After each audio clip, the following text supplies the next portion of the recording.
A Singapore student studying at SIM stages his own kidnapping across the border in Malaysia, and the ransom demanded from his Dubai-based parents? Over 624,000 Singapore dollars. What exactly drove an 18-year-old to fake an abduction, complete with videos of him being gagged, strangled and tied up in a foreign country? And why is a second man claiming he thought he was part of an anti-fraud campaign run by someone impersonating a Chinese police officer? This story is not just about crime, it's about desperation, deception, and the disturbing influence of online manipulation. Stay with us. You're watching 2230, and today, we're diving into a jaw-dropping case that has sparked outrage, sympathy, and a lot of questions about youth vulnerability, digital crime, and cross-border law enforcement. It all started on April 30th, when Yingxi, an 18-year-old Chinese national studying at Singapore Institute of Management, crossed into Malaysia. Days later, his parents, based in Dubai, were contacted by someone claiming their son had been kidnapped. The demand? 3.5 million yuan. That's 624,000 Singapore dollars in exchange for his safe return. His parents were terrified, and they didn't hesitate. They immediately flew down to Malaysia. But just 4 days later, the teen was found, not only alive but completely unharmed. And that's when things took a wild turn. Malaysian police arrested another man, a 23-year-old Chinese national, at Penang International Airport. This man was allegedly responsible for filming staged videos that depicted Yingxi being assaulted, bound to a chair and gagged. The goal?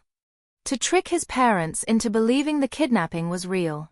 Now here's where the story starts sounding like a movie. The accomplice claimed he was coerced into doing this. He said a mysterious caller, pretending to be a Chinese police officer, told him this was part of a government anti-fraud campaign and that he needed to act in the video.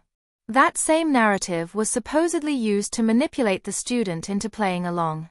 So, who exactly masterminded this elaborate hoax? Was the teenager a victim of a larger scam, or was he simply trying to exploit his family for money? Adding to the mystery, the mother told Chinese media that her son had recently confided in his grandfather. He said he had fallen for an online romance scam and was trying to borrow money. Could it be that, driven by debt or shame, he felt this was the only way out? The pair have since been charged with cheating in Malaysia. They've both pleaded not guilty and are out on RM30,000 bail each. That's roughly 9,100 Singapore dollars. Their passports have been confiscated, and the case will return to court on May 17th. If convicted, they could each face up to 10 years in jail and a fine. This case raises so many questions that go beyond just the legal aspect. How vulnerable are young people to online scams and manipulation today? Should families talk more openly about financial struggles and digital dangers? And can impersonation of foreign authorities be used as a tool for large-scale manipulation?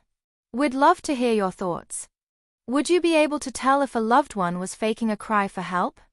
What would you do if you were on the receiving end of a video showing your child bound and gagged? Leave a comment below, like and share this video if you found it eye-opening, and don't forget to subscribe to 2230, where we unpack the headlines and dive deep into stories that really matter.